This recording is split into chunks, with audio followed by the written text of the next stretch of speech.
En 1857, une révolte inattendue éclatait à Saint-Louis, au Sénégal. Des citoyens ordinaires ont osé se lever contre la puissance coloniale française. Mais que s'est-il passé?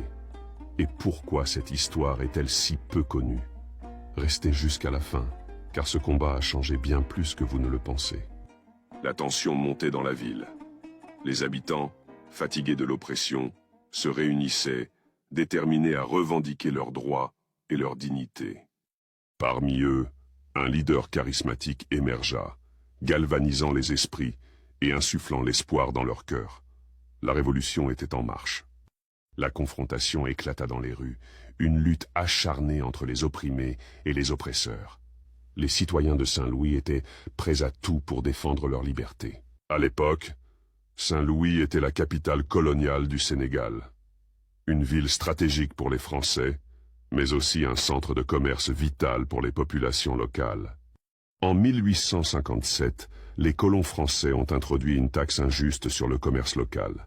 Cette taxe frappait durement les habitants, déjà confrontés à une économie fragile. Les habitants n'allaient pas se laisser faire. Une résistance s'organisait, portée par des chefs locaux et des commerçants déterminés à protéger leur survie.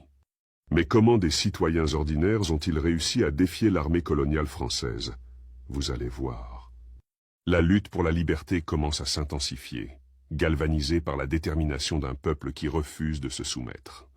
Les manifestations prennent de l'ampleur, attirant l'attention des autorités coloniales et suscitant une réponse de leur part. Les tensions montent alors que les colons français réagissent avec force, déterminés à écraser cette résistance croissante. En mars 1857, les habitants de Saint-Louis se réunirent pour une marche massive contre la taxe. Armés de courage, ils confrontèrent les administrateurs français, exigeant l'abolition de cette mesure injuste. Le gouverneur français, surpris par la détermination des manifestants, ordonna une répression brutale. Des dizaines furent arrêtés et certains exilés. Mais malgré la répression, cette révolte marqua un tournant. Elle sema les graines de la résistance qui allait grandir pendant des décennies. Si cette histoire vous inspire, laissez un like et partagez-la avec vos proches. La révolte de 1857 à Saint-Louis ne fut pas seulement un acte de défi, mais une lueur d'espoir qui inspirera les générations futures à lutter pour la justice. Cette lutte symbolisa le début d'un mouvement plus vaste, le reflet d'une volonté indéfectible de résister et de revendiquer des droits. Au fil des ans, cette révolte continua d'inspirer des générations à se battre pour leurs droits, gravant son héritage dans la mémoire collective. Alors, que reste-t-il de cette révolte? Bien qu'elle n'ait pas renversé les colons, elle a montré que même face à une oppression massive, les populations locales pouvaient s'organiser et résister. Cette révolte a inspiré les mouvements ultérieurs pour l'indépendance, faisant de Saint-Louis un symbole de résistance sénégalaise. Et vous, pensez-vous que cette histoire mérite plus de reconnaissance? Dites-le nous en commentaire. Ce lien entre le passé et le présent continue d'inspirer les générations futures à se battre pour la justice et l'égalité.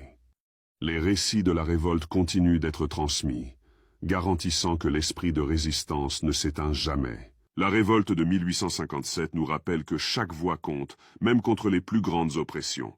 Elle est une leçon de courage et de résilience pour le Sénégal et le monde. Abonnez-vous pour découvrir plus d'histoires comme celle-ci et partagez cette vidéo pour honorer notre passé. Chaque visage dans cette foule porte une histoire de lutte, un récit de défi face à l'injustice.